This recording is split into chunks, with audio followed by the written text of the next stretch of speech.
बिस्मिल्लाहिर्रहमानिर्रहीम। मैं राना शकील रहमान। आखिर रियासती अदारों का कसूर ही क्या है? जनरल ज़ियाउल हक और जनरल परवेज़ मुशर्रफ हकीकत में दोनों बेइंतहा खूबियों के मालिक थे। ये दोनों आलमी ताकतों को खींचकर अपने मैदान में भी ले आए थे और ये अपने अपने ज़माने में दुनिया की मजबूरी भी बन गए थे। बस इनमें क्या खामी थी और उसका नाम था आमरियत। ये दोनों डिक्टेटर थे और आमर अगर सोने के भी बन जाएं तो ये भी बाशऊर और माशरों के लिए काबिल कबूल नहीं होते। आमरों के साथ साथ पीसीओ जजेस को भी बुरा भला कहा जाता है और ये भी हकीकत है कि डिक्टेटरशिप वो इंजन होता है जिसका फ्यूल हमेशा जुडिशरी से मिलता है। लिहाजा इन दोनों का इत्तेफाक मुल्कों और माशरों को तबाह कर देता है और हमारा माजी में हमेशा ये होता रहा है कि इमरान खान की लॉन्चिंग के दौरान ऐसा ही देखने में आया और इसमें अब किसी किस्म की शक की गुंजाइश मौजूद नहीं है।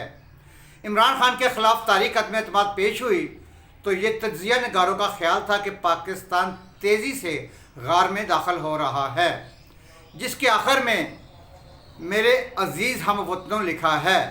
उस्ताद मोहतरम जावेद चौधरी व दीगर सीनियर सहाफ़ियों का ख्याल था कि 60% मार्शल लॉ में मुल्क दाखिल हो चुका है। 3 अप्रैल 2022 का दिन तलू हुआ और डिप्टी स्पीकर कासिम सूरी ने आर्टिकल 5 का सहारा लेकर तारीख अदम एतमाद मुस्तरद कर दी। इतवार के दिन अदालत खुली, चीफ जस्टिस ने सो मोटो नोटिस लिया और मामला 4 दिन तक चलता रहा। 7 अप्रैल को फैसला आया। ये फैसला आइनी और कानूनी भी था और मुतफ़िका भी, और तमाम माहिरीन और तज्ज़िया निगारों ने महसूस किया कि पाकिस्तान अब राइट डायरेक्शन पर आ गया है। दुनिया में आज तक कानून की हुक्मरानी के बगैर कोई मुल्क तरक्की नहीं कर सका और इस दिन जजेस ने भी ये बुनियाद रख दी थी। अब आप सूरत हाल देखिए, 23 मार्च से 9 अप्रैल तक, यकीन करें नाजरीन कि 23 अप्रैल से 9 अप्रैल तक फ़ौज के लिए मार्शल लॉ लगाने का एक आइडियल टाइम था और हकीकत है कि बेहतरीन आइडियल टाइम था। बस 3 ट्रक और 2 जीपें आने की देर थी और पूरे मुल्क ने सुख का सांस लेना था। और हकीकत है कि पूरे मुल्क ने सुख का सांस लेना था। मुल्क में किसी साइड से फ़ौज के ख़िलाफ़ कोई नारे नहीं लगने थे। सुप्रीम कोर्ट भी अगर 7 अप्रैल को अबूरी हुकूमत बनाने और अपोजिशन और हुकूमत दोनों को जेल में डालने का हुक्म जारी कर देती तो भी मुल्क में मिठाइयाँ तकसीम होनी थी, लेकिन फ़ौज और अदलिया ने सामने रखी हुई बर्फ़ी कि जो उनके सामने रखी हुई बर्फ़ी थी ना उठाकर एक नई रकम तारीख कर दी। अवाम को इस आइन पसंदी पर जनरल कमर जावेद बाजवा और चीफ जस्टिस उमर बंदयाल का शुक्रगुजार होना चाहिए, लेकिन नतीजा इसके बरक्स निकला। सोशल मीडिया पर खौफनाक और वाहियात ट्रेंड शुरू हो गए और फ़ौज और सुप्रीम कोर्ट को बुरा भला कहा जाने लगा। आखिर जनरल बाजवा और चीफ जस्टिस उमर बंदयाल ने क्या गलती कर दी? मतलब उनसे क्या कसूर हो गया? उनकी क्या गलती थी कि हम इन्हें मार्शल लॉ ना लगाने और आइन ना तोड़ने की सज़ा दे रहे हैं? और क्या इन्हें आइन की पाबंदी पर बुरा भला कहा जा रहा है? क्या लोग हैं यार हम कौन लोग हैं? अपनी खोपड़ी खाली है, नहीं समझ आ रही किसी को। खुदारा पीटीआई वालों, पीटीआई के मेरे दोस्तों, मेरे प्यारे भाइयों, कुछ तो इस चीज़ का ख्याल रखें, कुछ तो ख्याल रखें कि अल्लाह सुब्हान तआला ने आपको एक जमहूरियत पसंद मुल्क की तरफ पटड़ी पे लगा दिया है। कल जैसा कि DGISPR साहब ने, जनरल इफ्तिखार साहब ने कह दिया है कि मुल्क में मार्शल लॉ कभी नहीं लगेगा। तो आप क्या चाहते हैं कि मुल्क में मार्शल लॉ लगे, मुल्क मार्शल लॉ की लाइन में लग जाए? ना करें ऐसे। आगे चलिए नाज़रीन कि आप दिल पर हाथ रखकर जवाब दीजिए, क्या हम पागलपन का शिकार नहीं हो सके? खोपड़ियाँ उल्टी नहीं हो चुकी? पूरी दुनिया कह रही है कि इमरान खान के ख़िलाफ़ कोई साजिश नहीं हुई, कोई साजिश नहीं हुई।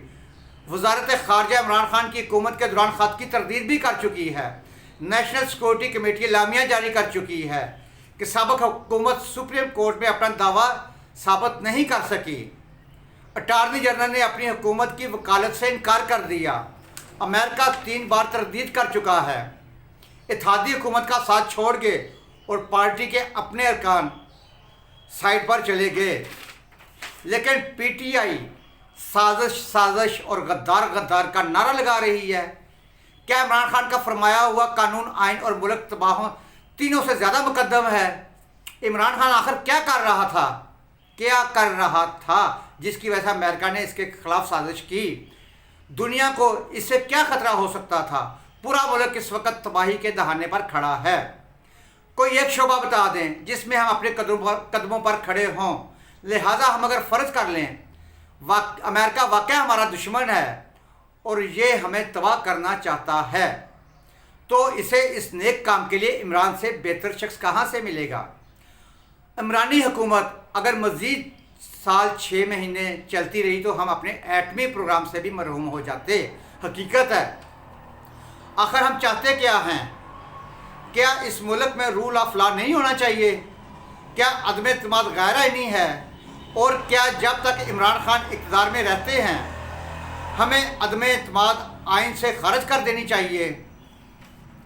کیا جب تک ہم ایم کیو ایم، باب پارٹی، طارق بشیر چیمہ، شاہ زین بگٹی اور جی ڈی اے آپ کے ساتھ رہتی ہیں تو یہ اس وقت تک محب وطن ہیں، اور یہ لوگ جب کسی دوسری پارٹی کی طرف چلے جائیں تو یہ غدار اور امپورٹڈ ہو جائیں گے؟ واہ کیا سائنس ہے آپ کی، کیا فلسفہ ہے خان صاحب آپ کا۔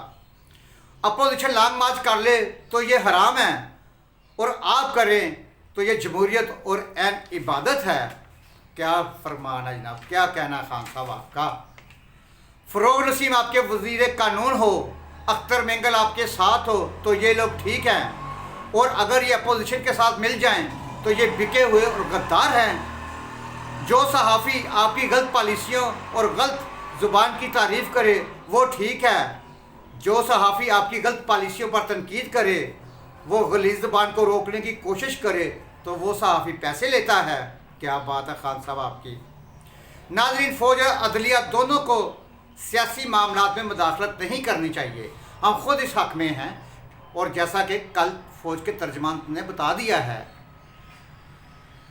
کسی ادارے کو سیاسی جماعت بنانے اور توڑنے کا اختیار نہیں ہونا چاہیے۔ آئین اس ملک کا کور ہے، یہ ٹوٹ گیا تو یہ ملک ورق بکھر جائے گا۔ اسے توڑنے کا اختیار بھی کسی ادارے، کسی شخص کے پاس نہیں ہونا چاہیے، وہ خواہ فوج ہو یا عدلیہ ہو یا پھر عمران خان ہو۔ لیکن اس وقت فوج اور عدلیہ کے ساتھ جو کچھ کیا جا رہا ہے یہ کسی صورت قابل قبول نہیں ہے، یہ ہمیں تباہ کر دے گا۔ یہ یاد رکھیں، ہم نے اگر عمران خان کو نہ روکا تو ملک تقسیم ہو جائے گا اور ہم افغانوں کی طرح بھیک مانگتے نظر آئیں گے۔ ملک کی فکر کریں، یہ ملک ہاتھ سے نکل رہا ہے۔ ناظرین ضرور سوچئے گا، میرے پاکستانی بھائیوں، میرے پیارے دوستوں، میرے پیارے ناظرین ضرور سوچئے گا، میرے عزیزوں، میرے دوستوں، پلیز ابھی بھی ٹائم ہے، ملک کو تقسیم ہونے سے بچا لیں۔ ناظرین اس پروگرام کے ساتھ اجازت دیجیے، آج جمعۃ المبارک کا دن ہے، اسپیشل خصوصی دعاؤں میں اپنے پیارے خوبصورت ملک کے لیے دعا کیجیے گا، یہ ملک کلمہ کے نام پر بنا ہے۔ اللہ حافظ۔